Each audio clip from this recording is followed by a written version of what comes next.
In 1945, you had American and Soviet soldiers celebrating together, a shared victory. But just 4 years later, they were standing on opposite sides of a divided continent, separated by what Winston Churchill would famously call an Iron Curtain. So how did it happen so fast? Well, today we're breaking down that rapid and frankly world-changing chain of events between 1947 and 1949 that drew the battle lines of the Cold War. Right, this is the big question, isn't it? How do you go from allies to enemies in the blink of an eye?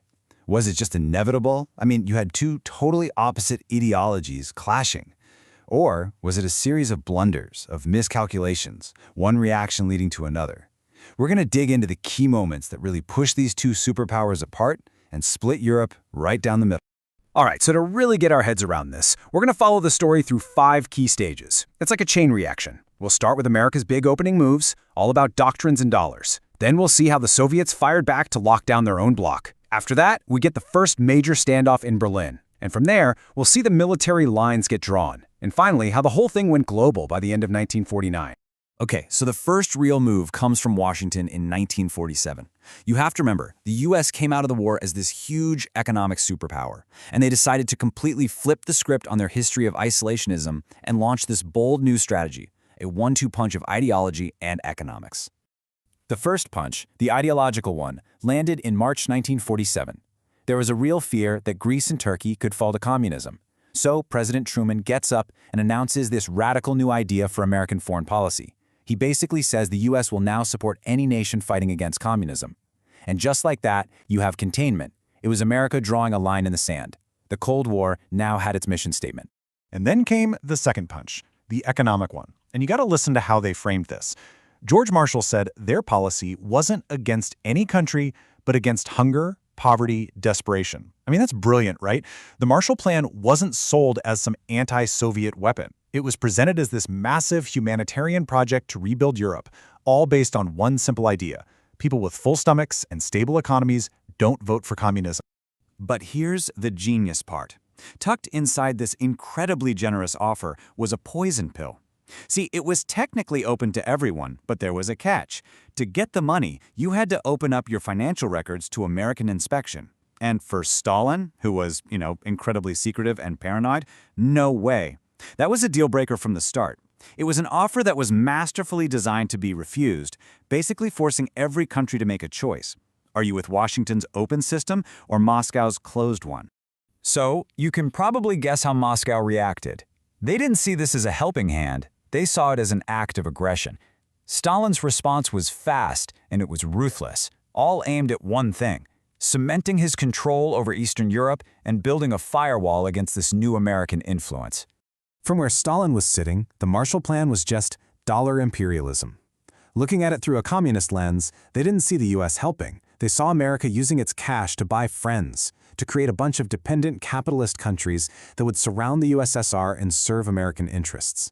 So Stalin's answer was to build his own wall, an economic wall. He creates something called Comecon. Think of it as the Soviet anti-Marshall Plan. Instead of rebuilding with American dollars and capitalism, it tied the economies of Eastern Europe directly to Moscow. It forced them into a closed system of central planning and trade. The economic split was now official. But where things got really brutal was in Czechoslovakia. It was the last real democracy left in Eastern Europe, and its government was actually interested in taking Marshall Plan money. Well, for Stalin, that was a huge red line. As you can see, the pressure just mounted and mounted. Non-communist leaders were forced out, and then in February 1948, with the threat of a full-blown Soviet invasion hanging over them, a communist government seized total power. The Iron Curtain had just slammed shut on Prague. And this right here is a perfect example of that action-reaction cycle that defined these years. The sheer brutality of the coup in Czechoslovakia sent what Truman called shock waves across the West. It was the last terrifying piece of proof that a hesitant U.S. Congress needed to finally sign off on the full funding for the Marshall Plan.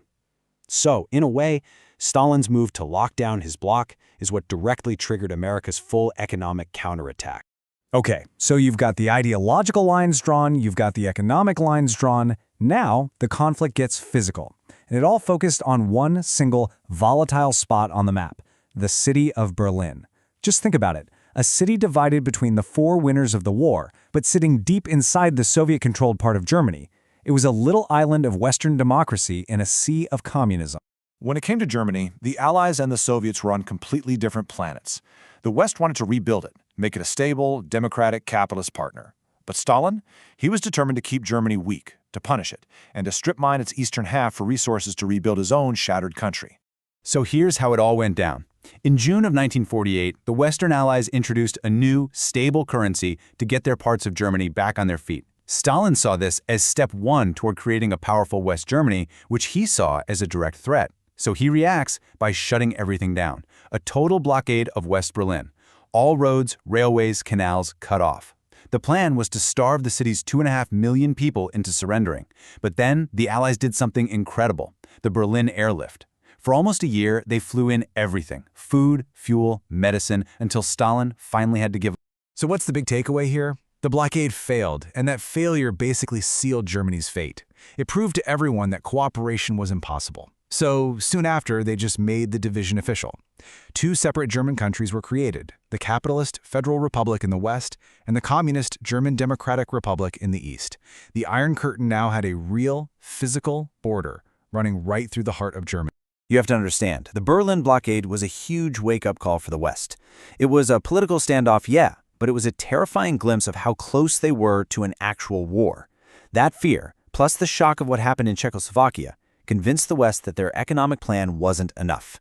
They needed a shield, a military shield. And that shield was forged in April 1949. It had a name, the North Atlantic Treaty Organization, or NATO. And this was a massive deal, especially for the U.S.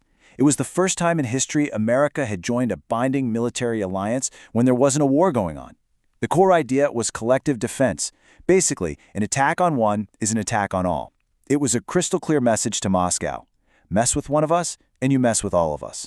So you had this new club of 12 nations, the US, Canada, the UK, France, and others, that basically formalized the Western Bloc into one unified military power.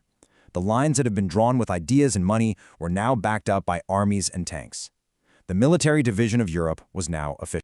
And just when you thought things couldn't get more tense, the last few months of 1949 dropped 3 more bombshells that didn't just cement the division, they made it global. I mean, think about how fast this all happened.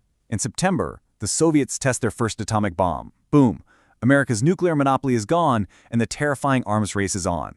The very next month, East Germany officially becomes a country. And in that same month, Mao Zedong's communists win the civil war in China. In just about 60 days, the entire strategic map of the world had changed. So here's the bottom line. By the time 1949 was over, this wasn't just some argument over European economics anymore. With the Soviet bomb, it was now a nuclear standoff. With NATO and 2 Germanys, it was a military standoff. And with China going communist, it was now a global conflict. The Iron Curtain wasn't just in Europe anymore, it stretched all the way around the world. And that left everyone holding their breath, teetering on this terrifying new edge. The question was no longer if the world was divided. The question now was, would that division inevitably lead to a third and probably final world war? And that's the question that would haunt the entire planet for the next 40 years.